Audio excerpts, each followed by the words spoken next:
Romania's political scene is buzzing with activity, as up to 18 million eligible voters headed to the polls for a high-stakes parliamentary election. The country's elections are known for their unpredictability. I mean, just look at last week, where an underdog candidate, polling below 10%, won the first round of the presidential race, thanks to a viral TikTok campaign. However, this unexpected victory has sparked recounts and allegations of foul play. They might even redo the presidential election. Anyway, in this video, we're looking at the parliamentary elections, and these are the main players. The Social Democratic Party, in short PSD, is Romania's traditional center-left powerhouse, focused on social welfare, rural support, and public spending. While backing the EU and NATO, PSD often prioritizes domestic issues, appealing to older and rural voters. But the PSD is also infamous for corruption and scandals, especially surrounding the outgoing Prime Minister, Marcel Ciolacu.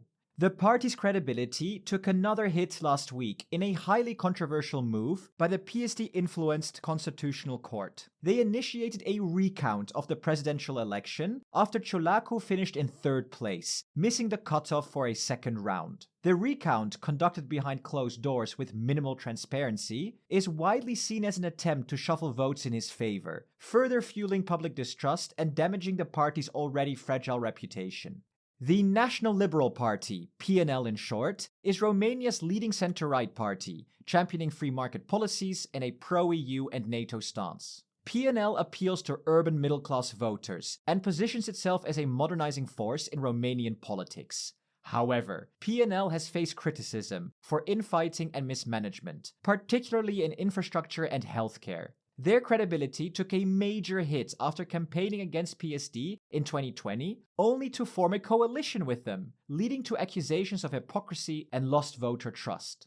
The Alliance for the Union of Romanians, in short AUR, is a right-wing populist party with a strong nationalist agenda. Their slogan, Justice for Romanians, captures their call for uniting with Moldova and pushing for a more neutral Romania. AUR is skeptical of the EU and NATO, breaking from the country's usual alliances. But it's not all smooth sailing. AUR has faced plenty of controversies, including accusations of violent behavior among members. Their leader, Gheorghe Simion, is quite the character, known for his dramatic antics and fiery rhetoric. Love them or hate them though, AUR is reshaping Romanian politics.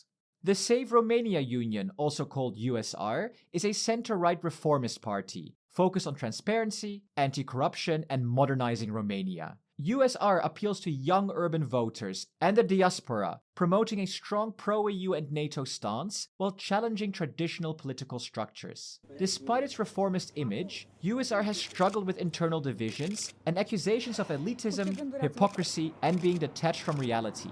Many of its members come from corporate backgrounds and are criticized for trying to emulate corporate practices within the government, a move that has alienated some voters.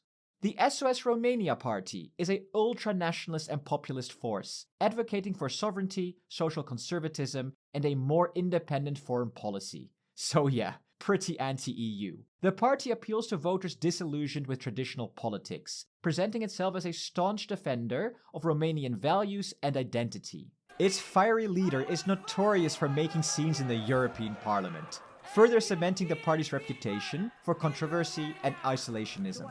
Then finally, there is the center-right UDMR, representing Romania's largest ethnic Hungarian minority, while newer parties such as the centrist REPER and the progressive SENS are also making their mark. And then, on the extreme end of the spectrum, there's the far-right anti-EU and anti-globalist POT. Now, before we go to the results, let's quickly break down how elections in Romania work. Romanians headed to the polls with two ballots in hand, one for the Chamber of Deputies, the lower house, and one for the Senate, the upper house. Here's how it works. Voters cast their ballots for party lists in their constituencies. The total votes for each party are then translated into seats in the parliament, based on proportional representation. In total, Parliament consists of 136 Senate seats and 330 Chamber of Deputies seats, making these elections crucial for shaping the country's legislative future. So, without further ado, let's dive into the results. Who came out on top in this crowded field?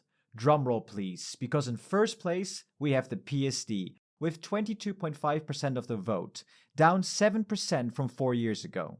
In second place, we've got the AUR with 18%, up 9% from last time. Next, in third place, we have the PNL with 14%, down a staggering 11% from last time. And following them is the USR in fourth, then SOS in fifth, UDMR in sixth, and POT in seventh. With a lead of around 5%, the PSD won the election, likely forming a coalition government that includes a PSD prime minister. Their leader, Marcel Ciolacu, celebrated the victory and claimed it as a mandate to uphold Romania's pro-EU trajectory. He stated, "It's an important signal Romanians send to the political class, to continue developing the country with European money, but at the same time to protect our identity, national values, and faith." However, the far right is far from insignificant, as they have made notable gains. The AUR has more than doubled its previous election result of almost 9%, reflecting a surge in nationalist sentiment.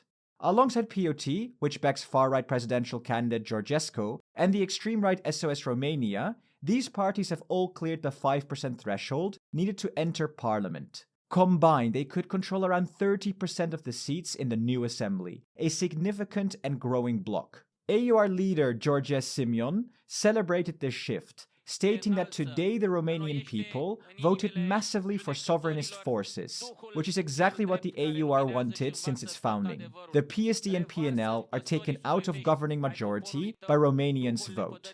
With no party securing a majority, coalition building will be essential. The PSD will likely seek partnerships with smaller parties, potentially including their current governing ally, the PNL, who came third with around 14.4% of the vote. Another potential partner would need to be found though. One intriguing possibility involves a political deal between the PSD and the USR, led by Elena Lasconi. In such a scenario, the USR could support PSD's parliamentary majority, while Ciolacu backs Lasconi in the upcoming presidential race. However, this alliance might be a bitter pill for the USR, given their reformist image and PSD's tarnished traditional party reputation. But the USR might agree to this to help ensure Romania's pro-Western policies against the emerging far right, and often Russian-friendly parties. Their leader said as much.